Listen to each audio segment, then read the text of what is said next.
Hi, Deb here, and I am thrilled to be starting our first episode of Unmuted, the Midlife Roundtable. And as you can see, we've got a group of ladies here because we already work together as opinion leaders under the Pleasure Prod umbrella.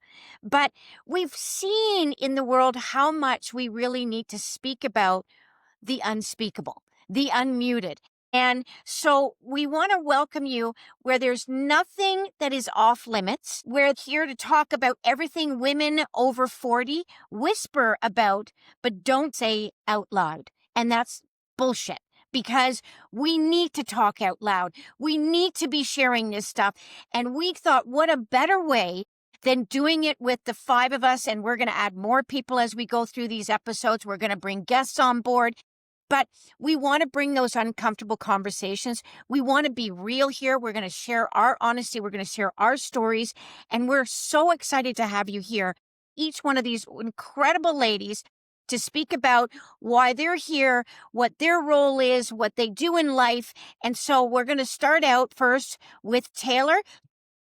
Hi, everyone. I'm Taylor McConaughey. I'm a registered psychotherapist, a sex certified sex therapist, and certified sexologist. I own a sex therapy practice in Southern Ontario called Embodied Sexual Wellness and Psychotherapy. I'm also a neurodivergent mama in perimenopause. And I'm here because I think it's so important we're having these conversations. We're demystifying some of the content and information about menopause and just helping so many women feel empowered, connected, and not feeling isolated in their experiences. Yeah, so I'm Gina or Gina Marie. I am a somatic sex and intimacy coach. I'm here in Toronto and I work primarily with women and couples to reconnect with pleasure, rewrite their intimate stories, and just connect with intimacy in a new and empowering ways that maybe they weren't doing previously. So I work a lot with elements like practices inspired by Tantra and the Tao and the erotic blueprint. And I do a lot of workshops as well around embodiment. I also have background in psychotherapy, was a OT for many years. So if anyone knows what occupational therapy is, it's all about meaningful occupations. And I always felt like sex is the most meaningful occupation around. So I've really been excited in this part of my career to work specifically around sex and intimacy.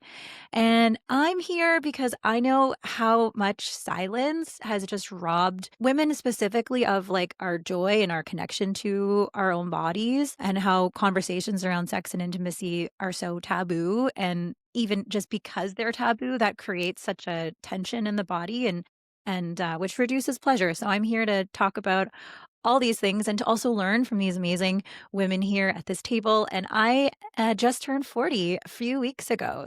I'm like, let's talk and just be right in the thick of things because I'm right. I'm like the population that's listening to this podcast. Yeah.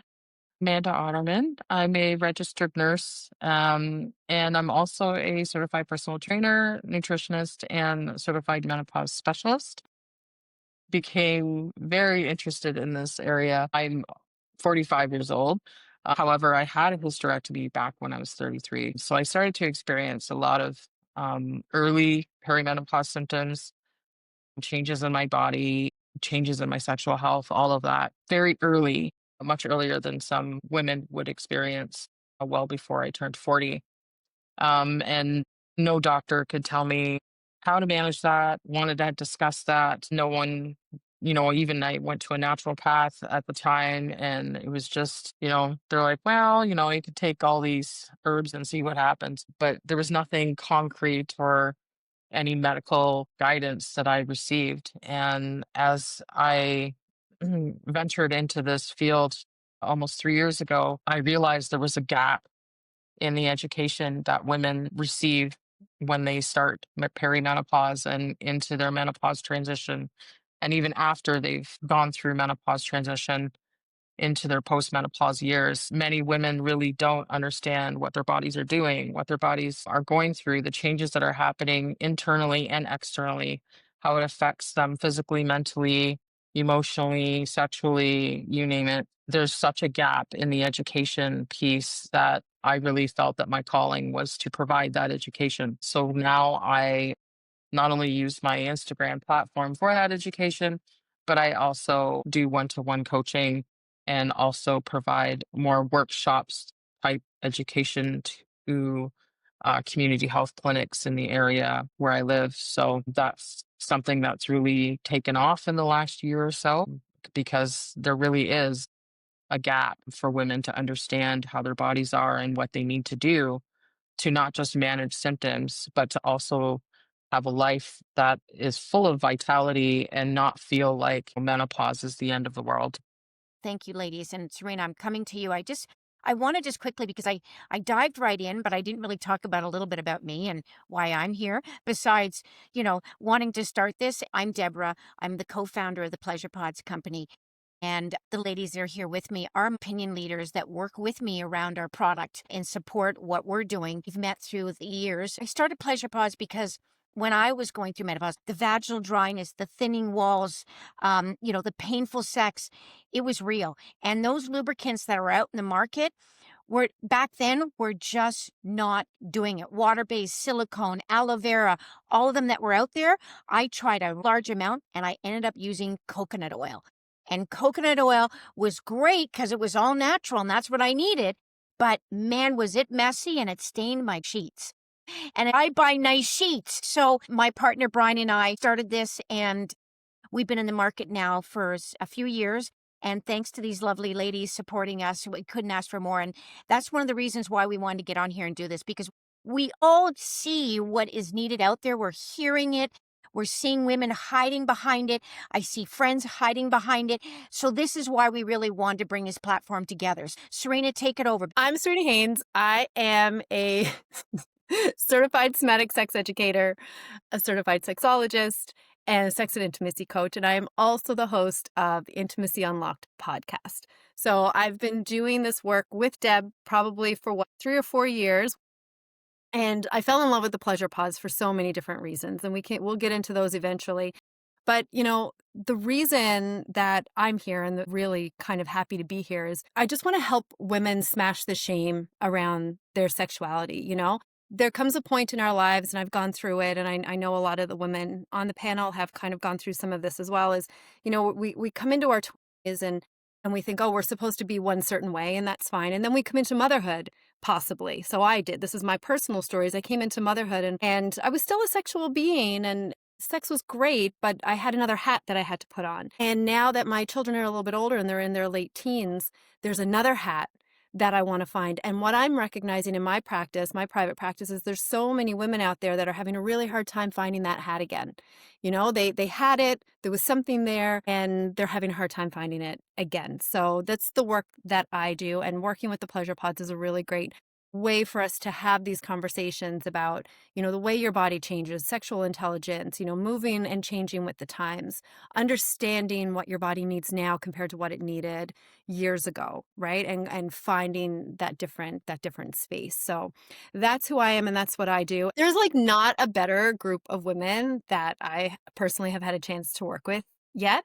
We are having these conversations, but TV and radio and a lot of the conversations that we're having are muting a lot of the things that we are going to say on here on Unmuted. We're not going to cover things up. This is going to be raw and unleashed and just real conversation. You'll hear us laughing and giggling and having a really good time with all of these things. We've all done this because there's so much shame around these stories, and shame dies when stories are told in safe places. So that's kind of what you guys are going to hear from us. I see so many women who just want to unleash that vixen, that sexuality that they have inside, and just recognize their sexual energy as a powerful life force.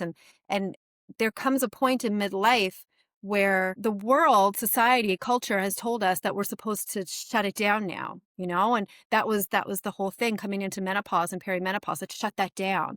And I just don't think that, well, I know that that's just not the case. The most expansive and enjoyable sexual energy and pleasure that you're going to have within your relationships and intimacy with yourself and others is going to come after this transition, during this transition where you're finding yourself again and you're finding your voice and you're standing up for things that you never thought that you would even be able to stand up for. Thank you, decline in estrogen, because my people pleasing has gone out the door.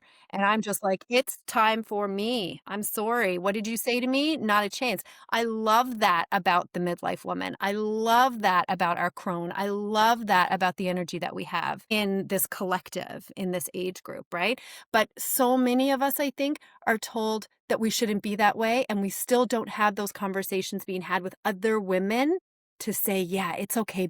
It's okay for you to say that. It's okay for you to be mad. It's okay for you to feel that way, right? So let's talk. That's the kind of the myths that I have recognized in our world. So let's go through. There's a lot of other myths and taboos and whispered issues that we're all going through during midlife and working with midlife women. So why don't we as a group go around and kind of talk about, what are some of the other myths and taboos? Amanda, why don't you start us off?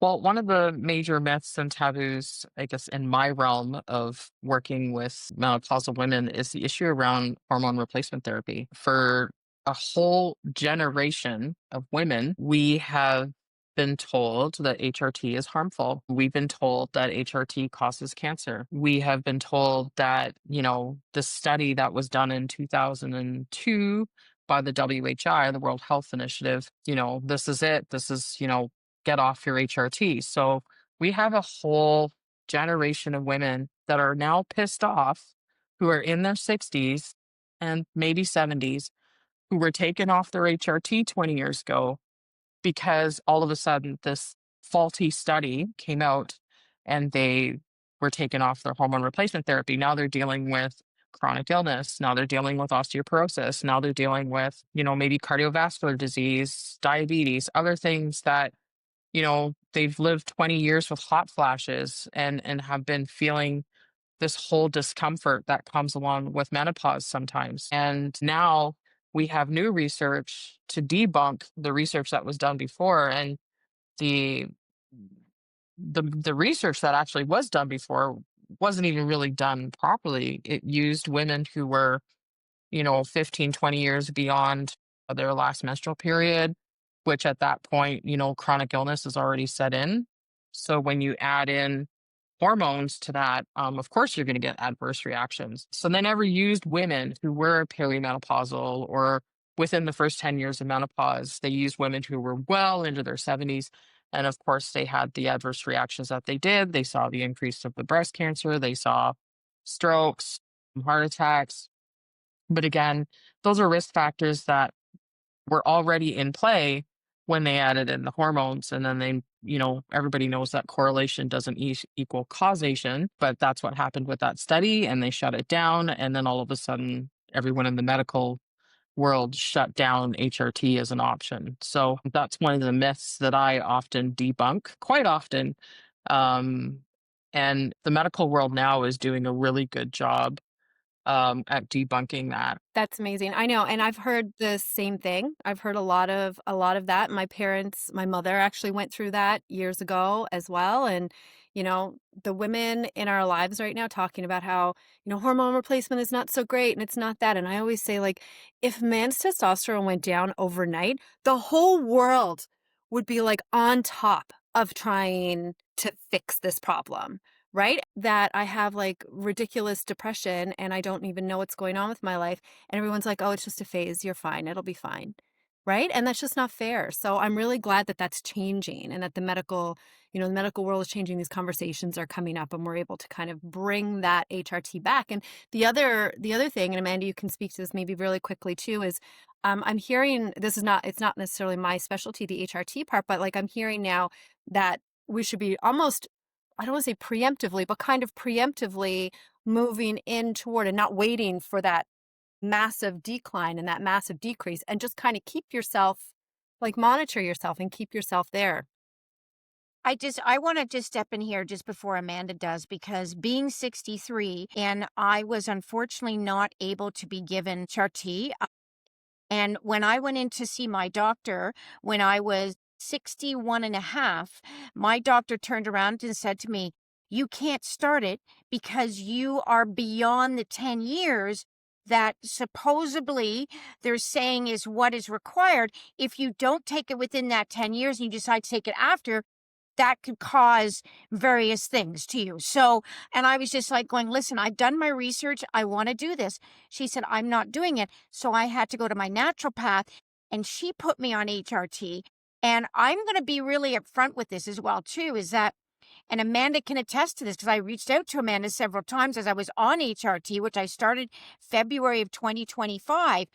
The first 3 months was not easy on me. It was really difficult. I was having a lot of pain going on in my body. A lot of things were changing because I had been lacking the estrogen and the progesterone. I'm not doing testosterone, but those two I was lacking. So my body was just trying to go, what is this? And trying to figure out because I'm extremely sensitive to anything. Hence the reason why I started pleasure pods because I can't, it's got to be all natural as possible. So it was a challenge. But thanks to you guys, Amanda and everything else, I talked to her and I said, Amanda, what do I do? How can I, she told me things I could do so that I could stay on it and work myself through it. I'm now worked through it and I'm grateful, Love that. grateful that I am on it, especially the estrogen vaginal cream, because truthfully, I created pleasure pods hoping that it would help with the pain. It helps a little bit, but it doesn't take the pain away. The estrogen cream vaginally is a miracle worker.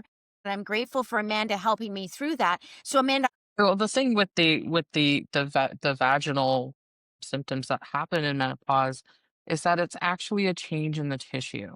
So when you have moisturizers like pleasure pods, you want to go twofold when you're looking after your vaginal health. You want to be looking after the moisture that you need down there because you're going to lose that. But also you need it's the tissues, right? The blood flow to the tissues change. The actual structure of the vulva changes, and that's where the pain comes from, right? The rouging inside of the vagina actually becomes smooth, right? So a young woman, healthy vagina is going to have rouging on the inside. During perimenopause, that actually smooths out and that shortens the vaginal canal. The walls become thinner. And then a lot of women end up having that pain right at insertion. So, right around the 6 o'clock area of the vulva, that's where a lot of pain tends to occur. And that's again because of the change of the tissue. And because the tissue in the vulva changes down there, you also are more susceptible to urinary tract infections, organ prolapse, that kind of thing. So the estrogen in the vagina, like that you put into the vagina, is actually going to go in and attach to the estrogen receptors that are in the vulva, inside the vagina, around the vulva, around that tissue, because it's full of estrogen receptors. It's actually going to bind to that and actually start to heal those areas. And that's what's happening with vaginal estrogen. So you need both. You need vaginal estrogen and the moisturizer to complete your vaginal health. And I think every woman past even the age of like 35, 37, I'm like, just go get your vaginal estrogen. Like, just go get it and have it. And the nice thing too is, and that this is now also being debunked as part of the HRT theory, is that vaginal estrogen is safe for 99% of women. So whether or not you've even had a history of breast cancer, you are generally safe taking vaginal estrogen. And that's because vaginal estrogen stays local to the area. It does not or negligibly go into the bloodstream. So it doesn't raise serum estrogen levels systemically. So you're getting the treatment that you need in that area because that tends to be the area where a lot of women don't want to talk about either, right? When I talk to a lot of women about menopause symptoms, I hear a lot about, oh, I got hot flashes, I got brain fog, I don't sleep. Those are all very standard. But what they tend to also leave out is the fact that their vagina is as dry as the Sahara Desert and that sex is painful. Nobody wants to talk about the GSM or the genitourinary syndrome of We're menopause. going to That's talk the new about it. term for that. We're going to talk lots We're about going it to talk because it all about really the does. vagina. Yes, it really does affect our sex life it affects how we feel as women, it really does signify, oh my God, I am going through the change because our womanhood is down there. Like No. that's all our shit up Isn't in it there, right? another So isn't we're, it another, like, just kick in the face that as yes, we get older no, but you just said, like, as we get older, the inside of our vagina smooths out, but everything else falls apart. right, Like, "Wait, exactly. can I just take my vaginal tissue and smash it on my face?" That's the part you don't want to smooth out, right? Right? Honest to God. But And then like that's gonna you're change everything. right. So we feel so different down there when those changes are happening. And yet, those are the parts that we feel the most shame, right? And on top of it, it starts to affect your relationship, right? If your partner doesn't understand what's going on, it could affect you sexually. You know, you don't want to have sex because it's painful or uncomfortable.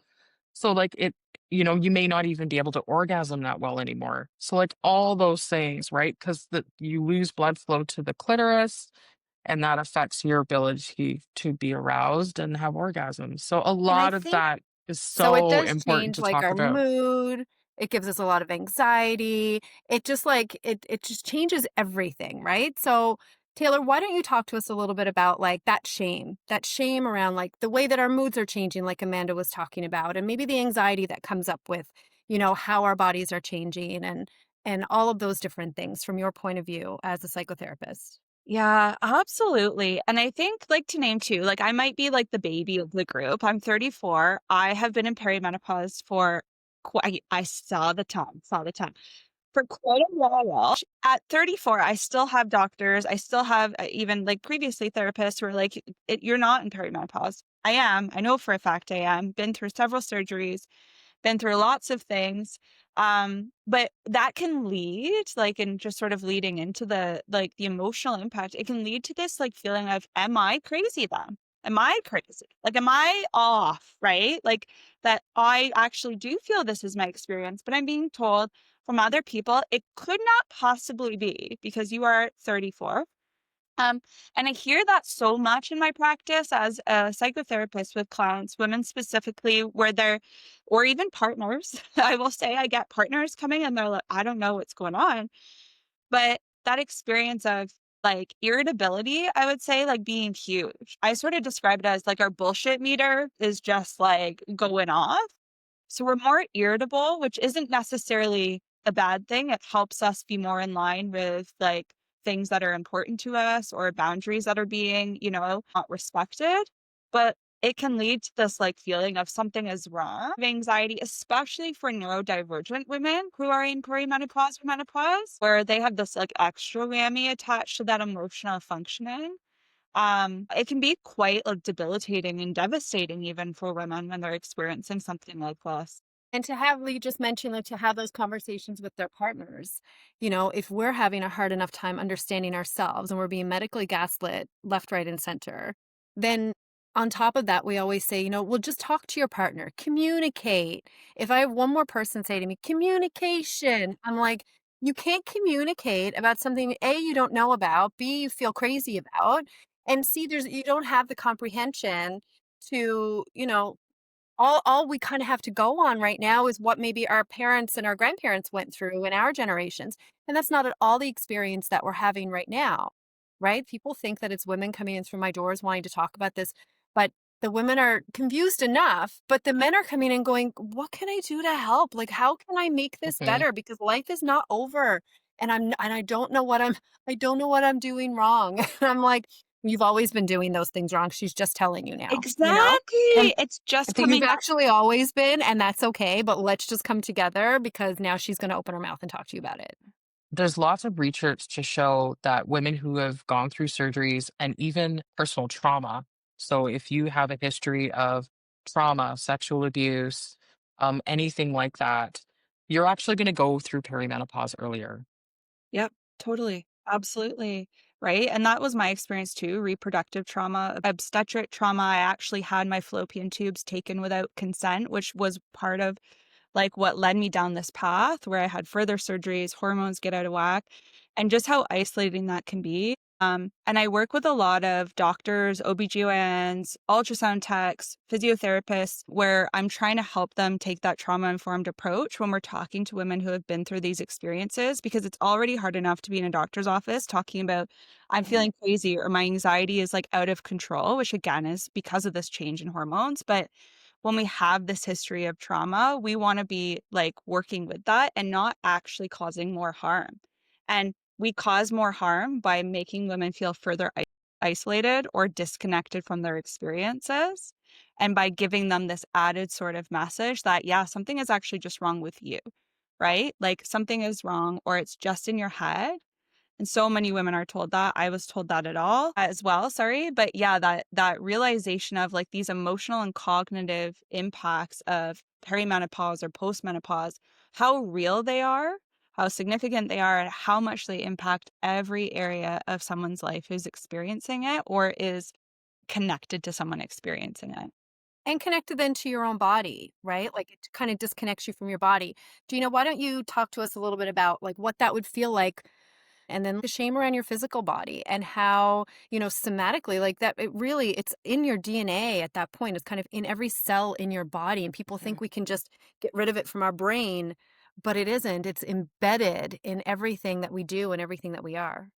Yeah, absolutely. Thank you, Serena. And I just want to say I'm so grateful to be part of conversations where we're combining like medical and somatic and our own personal stories. So I just feel like my heart is like swelling open there. I think I just want to mention too, like just being a woman in this day and age, like body image, curves, like beauty standards, right? Like they affect us so much. And then as we age, as we change, and I myself, I've been through, and thank you for bringing that up, Amanda. I've had a spinal cord injury, I've had abdominal surgery, so my body has changed so much in my life, and how women feel in our bodies, how we feel connected to how we look, our appearance, but also how comfortable we feel. That really impacts how comfortable and open we are in the bedroom. And that's also something that we don't always talk about, right? And I just want to mention that, like, when our bodies are changing, there can be so much like shame and grief around that movement from being, the mother, and then going into the mega healer and the crone stages. Thanks, Serena, for bringing that up, because that comes up in my work a lot. I like to work with women around cycles and talking about the things that can happen during each cycle, both the pleasant and the unpleasant, because we have to talk about both.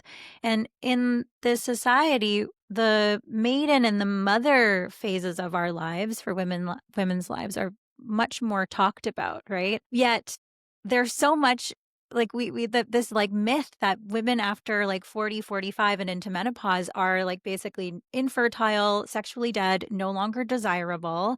So I'm going to talk more about the psychosocial perspective. That is it just completely disconnects us from our pleasure. And there again, so much shame. And I'm so glad we're talking about this shame piece, because even these messages that we receive disconnect us from our power, from our voice, from our confidence. And, I'll speak about the cycles for a moment. But again, like there's this big emphasis on the maiden and the mother. And then afterwards, nobody talks about the wisdom of growing older and how amazing it That's is. because the crone speaks up for herself and they don't like that. Yes, they don't The like that. maiden is Yeah, easily managed and the mother is such a caretaker, but that crone, she wants to do what she wants to do.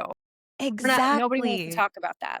And that's when, when you have this, and you've experienced motherhood, I have yet to, but, and also that's an interesting thing is that in this day and age, women are having children like at later stages. And so there's like this interesting intersection of people being in like the mother stage and the mega healer crone stage, or like kind of, it's just looking so different. And we don't talk about that either. And that creates a lot of disconnection from our own cycles. And hey, like when you don't have a period anymore, that energy that was going to bleeding once per month, that energy can go towards other things, right? We don't talk about that as potential benefit, right? That can create like a reconnection, a reclamation to our bodies. And how can we tap into that? There's lots of practices that people aren't taught to connect with that energetically. And also if you don't have a period anymore, that means you can have sex and not get pregnant and you can do whatever you want, have sex with whoever you want, whenever. That's an awesome part of, aging and being a woman. And I think I wanted to speak to that because that's also just something we don't talk about and that can disconnect us again from our magic. Pleasure and pleasure practices, I think why a lot of women I work with and in my practice is because even in their younger years, they didn't even have a positive experience with pleasure and their body. And I think moving into perimenopause and menopause, although there are lots of changes and shifts that are really unpleasant, I think it's also a time where women can really reclaim their own health and start like, what do I want? What do I want to do? What kind of lifestyle do I want to live around pleasure and intimacy and a connection to my own body? And I think one of the pieces again around growing older and then women becoming like, sexually not alive anymore is so detrimental because it also can be a time of great reconnection to your sex magical powers. Yeah. Yeah. And I we're just going to did a talk about sex that. magic online ritual And it's in one of my amazing. groups. Yeah. I Yeah, mean, yeah. talking about sex magic and doing all these things, we're going to have so much fun having you in the group, Gina, because these are things that we don't talk about in mainstream, right? And they're just, they're practices that I've done and you've done, and we've studied a couple of different things, a couple of similar things together that I just think that if more women understood, and men and partners understood like the connection of sensuality and slowness and your energy and your sexual power, that things can just, be transformative. Deb, why don't you talk to us about a little bit more just about the vaginal dryness and like what Pleasure Pods is here for and, how we can incorporate that into our lives. And then then of course we're going to talk about sex in a little while too, and that'll be fun. I think with time and everything else too, I think this is giving everybody a little flavor of what they're going to see and hear from us on this fabulous unmuted the midlife roundtable. But to share a little bit about, the vaginal dryness and what we go through. I mean, truthfully, when lubricants were designed, and I will be very upfront because I've done my research, most lubricants were designed for men. Okay. They were not with women in mind and what was going on with their vaginal and their vulvas and so forth. So that's something that's really interesting to know. And then also is that the first lubricant, which was KY, was designed because it was used in a hospital to allow to use instruments and so forth to go up. You know what I mean? That's what it was used for. And then they went, oh, we can use this as a lubricant. So we really wanted to create something that was for women. And there are other products that are coming out that have come out in a few years that are designed for women, which is I love to see. But we wanted to design something that's a little different because we wanted to provide something that was going to help moisturize, hydrate, and really give some nourishment to the inner walls. And when you're bringing in butters that are so healing, and you're seeing more of the products in the industry now where we're going back to the natural route, those vegetables and fruits and all the natural items to heal us. That's what they did back in the days. I mean, olive oil was used as a lubricant back in the centuries. You know what I mean? So Still is. coming back to that is what we need to do. And so that's what we've done with our product using mango butter. Mango butter is long lasting and hydrating. It calms, it's sensitive, it helps inflame skin. You've got cocoa butter, which we love as a chocolate, but it locks in moisture. It enhances invisible skin barriers. It's healing and restoring. And then the kokum butter, which is kind of very unusual because you don't see that in the market. That comes the mangosteen fruit that's from Southeast Asia. That's the key on that one because it supports skin's elasticity. Okay. It also is hyperallergenic and gentle. And the key thing is it actually opens the pores on the skin, which is really key when you're using butters like this. You need one of them to be able to open up those pores. So that really helps with the inner walls. Put it on the vulva. I've been recently experiencing vulva dryness now. It's gone. The other lubricants that are out there, they've got chemicals in them. And that's why we created Pleasure Pods to provide that relief. The formulator that worked on our product was also a woman that's understood that, and she's a plant formulator. 40 years. She owns a plant business. She knows this world really well. So we have expertise behind it. And that's why we're really proud of it. And being a solid, there's no mess. I know. I don't know. It's How about you amazing. guys? I don't want a mess at this age. You know No. what? I don't want that in my life, right? I want my lube everywhere, going in spots I don't want it. I want it to stay where I put it, and I want it to be multi-purpose. It Because is today's multi-purpose. economy, especially, I don't want to have to buy a moisturizer for my vulva, then a lubricant for my vagina. I want to have something that is all in one that's going to do a lot more than just being a lubricant. Yeah, exactly. So, I mean, you know that I love the Pleasure Pods for all the work that I do with my couples, especially. Like, we talk about how Pleasure Pods is meant for like the midlife woman, but honestly, it's so creamy and it's so wonderful. And we use it for massage. And, in my work, it's completely like holistic. So it's, I'll go to a couple and I'll say, okay, we're having a hard time reconnecting. Well, guess what? You don't have to go buy a massage oil because you can use the Pleasure Pods. You don't have to get an extra lubricant or wipe off the lubricant if you want to do oral because you can use the Pleasure Pods because it's food safe. And then you can use it with your toys and you can use it without your toys and you can use it for backdoor stuff and you can use it for front door stuff and you can use it for a lip gloss.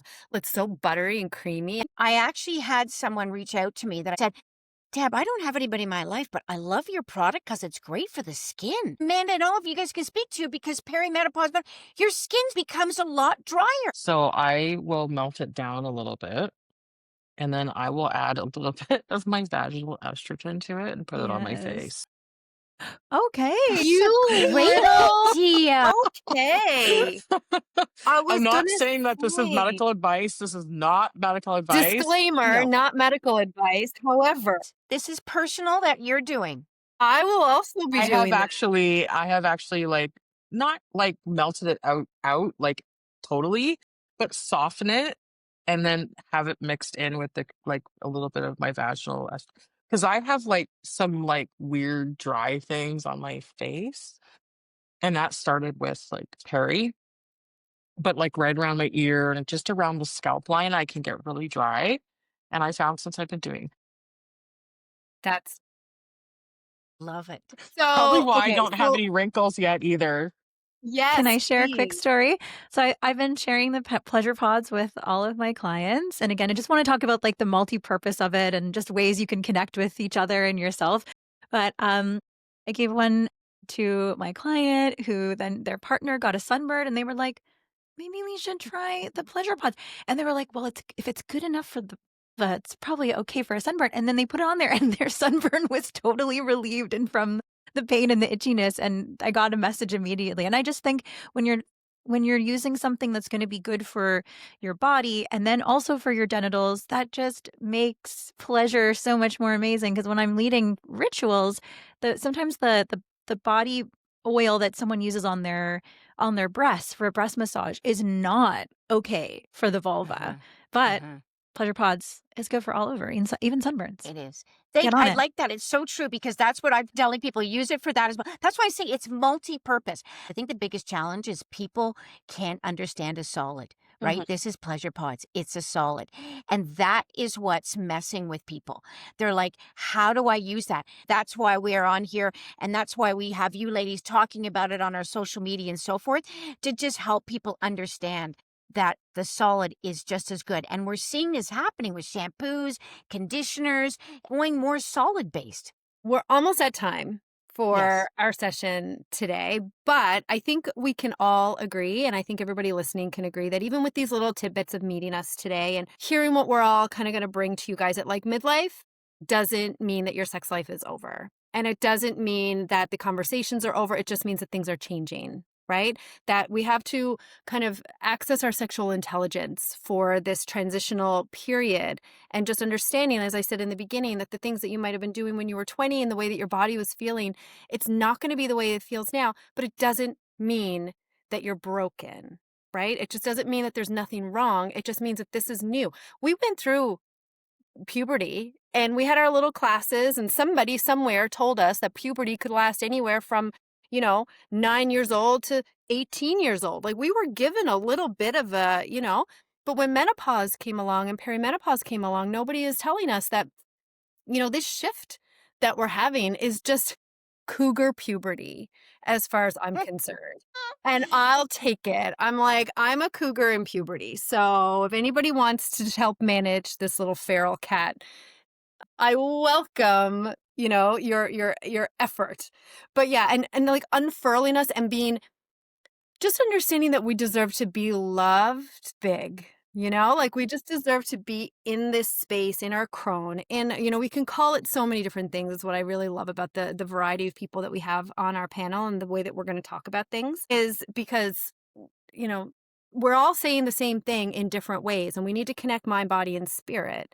And in order to do that, we need to have all of these conversations, right? So, an orgasm is good for you. It's so good for your pelvic floor. It's so good for your muscles. It's good for your blood flow. It's good for your skin. It's good for your immune system. It's just good for everything. So, the pleasure pods are really going to help. Thanks, Serena. I really appreciate that. And I guess I just want to, before we close up here, and I'm really excited, ladies. I think this is going to really help a lot of women. And I'm excited to be on here with all of you. And I'm excited for us moving forward and doing our episodes. But I do want to mention that we do have the National Menopause Show that is happening October 18th and 19th at the Metro Convention Center. And Pleasure Pods will be there. Myself, we have Amanda, Serena. Gina can't join us because she is off doing a trip to Bali. We're working with women like these ladies here to really give back, to help you through this journey and know that you're not alone. We want to be there to support you with the Menopause Show. We want you to come and see us and have those difficult conversations because you can in our booth. There's going to be little spots where you can do that. And come with your questions.